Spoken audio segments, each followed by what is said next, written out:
Right, so hello and welcome back to Books and Things, and welcome to another video, and welcome to a bit of a book haul.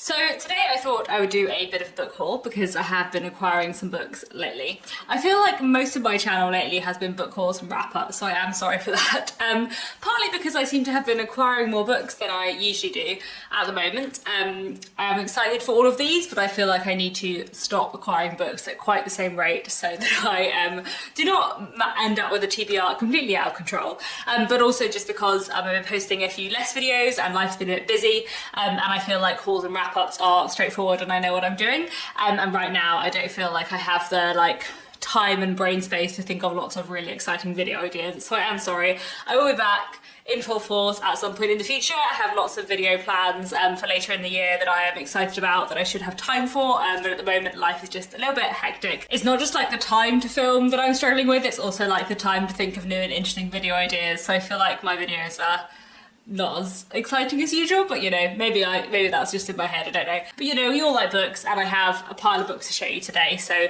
let's get on with that, shall we? So I have 7 books to show you today, which I have got in the last month or so.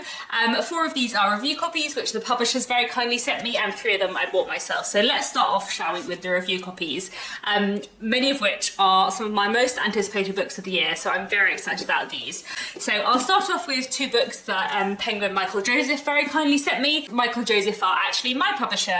They're publishing my novel when it comes out next year, which is very exciting.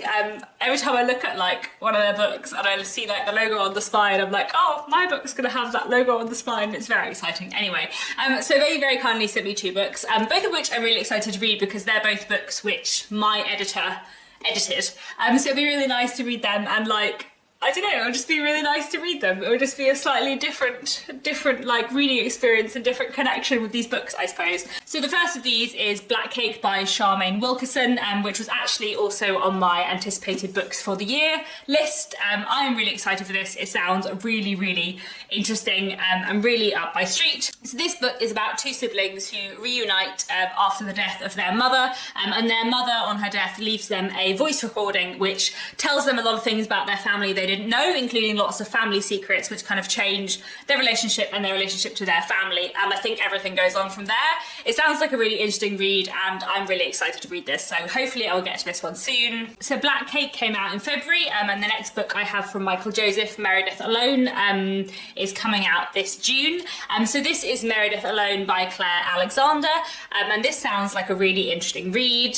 I don't know too much about this book, but it's about a woman called Meredith who hasn't left her house for I think it's 1,214 days, and I think it's about what happens when something occurs that finally means that she does have to leave her home, and possibly also kind of delving into her past and why she hasn't left the house for so long. This sounds like a really interesting read, and another one I'm really looking forward to. And then the other 2 proof copies I have, which the publishers very kindly sent me, are also coming out in June, and the first is this. This is a proof copy of The HalfLife of Valerie Kay by Natasha Pulley. Natasha Pulley is probably my favourite contemporary author. No, joint with Diane Setfield, but basically she is my favourite contemporary author. She's my favourite contemporary author who brings out a book really regularly, so I'm very, very, very hyped for whenever there is a new Natasha Pulley book, and it's very nice to have a proof of this. I'm very excited. I want to read this immediately. I love Natasha Pulley hugely, one of my favourite authors. I have read all of her books so far. I absolutely love all of them so much. They are some of my favourite books of all time, and I'm sure this will be incredible because I trust Natasha Pulley to write about anything.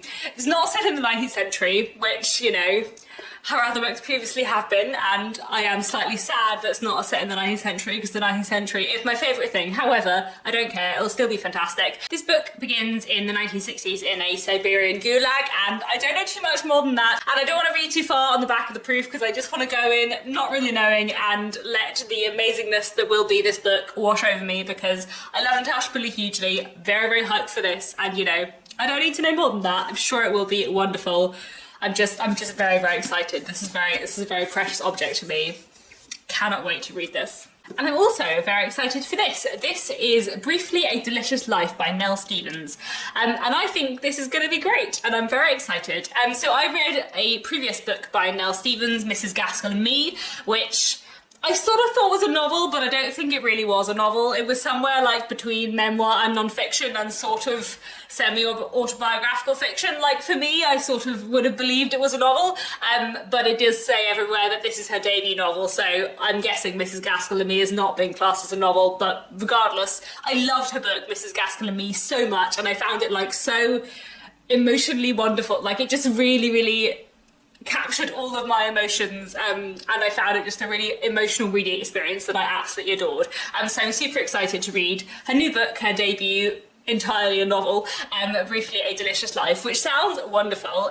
Again, I did mention this in my anticipated books for 2022 video a few months ago. It's set in 1838 and it follows George Sand and Frederick Chopin, who are both real historical people, but in a fictionalized setting. And they arrive at this monastery in Mallorca, and there's a ghost like haunting the monastery who's observing them. And that just sounds like everything I want in a book. That just sounds excellent. I'm very, very excited for this. I have very high hopes. I think it's gonna be great. I even, while flicking through it to see if I could find out what year it was set in, I came across the first page, and this is how the book opens. The first chapter is called Two Men Kissing. Of course, it wasn't the first time I'd seen two men kissing. It was 1838 and I had been at the Charterhouse in Valdemosa for over 3 centuries by then. I had seen hundreds of monks arrive, kiss each other and die, but still, the sight of these two stopped me in my tracks. I feel like this is going to be great. I feel like this is going to be really great. So, those 4 books were very kindly all sent to me by the publishers, and I'm very, very excited for all of them, if you couldn't tell. And then I also have 3 books that I bought myself lately. These are all relatively thin books. I'm hoping they won't stay on my TBR for too long.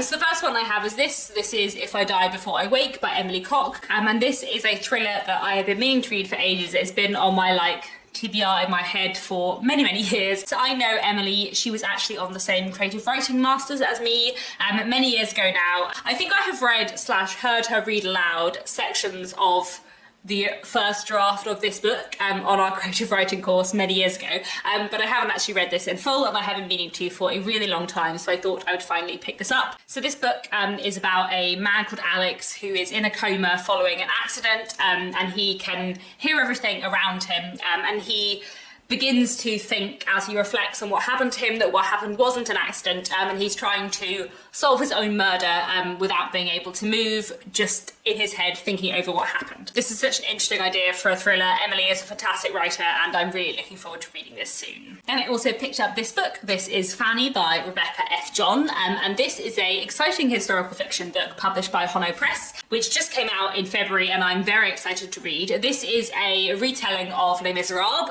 from the perspective of Fantine. Quite a lot shorter than Les Miserables, and I think this should just be a really interesting read. I really like Les Miserables a lot. This was another one on my anticipated books for the year video earlier in the year, and I'm just really intrigued by this one. I think Hono Press are a fantastic publisher that have really, really wonderful taste, so I think that's already a promising sign for me. And I think a retelling of Les Miserables following Fantine in this kind of novella form, I suppose, should be really interesting. So I'm just looking forward to this. I'm thinking it should be a really interesting read. It'll be very quick. So yeah, definitely one I'm hoping to get to very soon as well. Then I also recently bought a poetry collection, which I don't do very often, but this is Deaf Republic by Ilya Kaminsky. This is a poetry collection I've heard talked about quite a lot on YouTube. I've heard it recommended quite a few times, and it's been vaguely on my radar for ages. I believe this is set in a fictional town and follows what happens to this community after a young deaf boy has been killed by soldiers, and they all decide to be silent. I've heard a lot of fantastic things about this. Ilya Kaminsky is hard of hearing himself, and I think there is a little bit of his own experience in here, and it's just supposed to be a really interesting read. So this has been one I've been meaning to pick up for a while, and I'm hoping to participate in some way or another in the Disability Readathon that's happening in April, so I thought this might be a good pick for that. I don't read poetry that much, but I always want to read more, but I often find it a bit hard, mostly I think because I don't really know what my taste in poetry is, because I haven't read enough to know, so I find it really hard to judge whether or not I'm going to like a poetry collection, but I think the fact this has a narrative thread running through the whole collection will probably help me, and I have heard really good things, so I'm hoping to pick this up very soon, and hopefully it'll be an interesting read. So those are some books that I have acquired lately, and I'm really looking forward to all of these. I hope they should all be really interesting reads. This does mean that my TBR is slightly bigger than I intended, so my physical TBR when I'm filming this currently stands at at 41 books. In general, I like my TBR to be under 30 books, or like around 30 books, by which I mean I usually aim for it to be at 30 books, and it's usually at 35. 41 is a little bit too many books for me. So I feel like I want to try and get it down a bit and not buy lots more books. Otherwise, I feel like I will snowball, especially at the moment because I'm not actually reading quite as much as usual because it has just been a really busy few months so far this year. However, I am hoping that I will get through quite a lot of the books on my physical TBR in the next couple of months.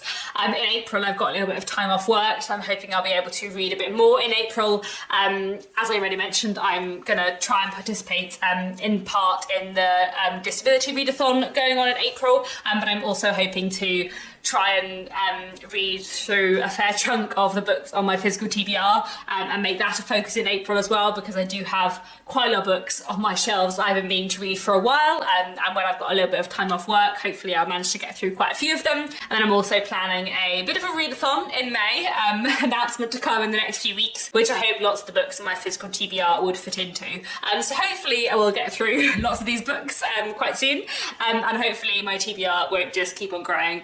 I think probably I'm going to try not to acquire any books now until my birthday in May, and that should leave me a bit of time to get my physical TBR down a bit before I start building it again. As I've mentioned before on my channel, I don't mind like having a decent sized TBR as long as I'm getting through the books on my TBR. What I don't like is books staying on my TBR shelf for years and me never reading them, because usually I'm just less excited to read a book a year after I bought it than I am a month after I bought it, so I just want to make sure that the books don't stay there forever. That's my concern about my TBR. But anyway, I feel like this has been a bit of a rambly video. Hopefully it has still been a slightly interesting one. As I said, I'm sorry my content hasn't been quite as varied as usual at the moment, but hopefully you'll all bear with me while I'm going through a busy time. And that's it really for now. Do let me know down in the comments if you've read any of these books, what you thought of them, if you're excited for any of the ones that haven't come out yet. And that's it. Thank you very much for watching, and I'll be back very soon with another bookish video.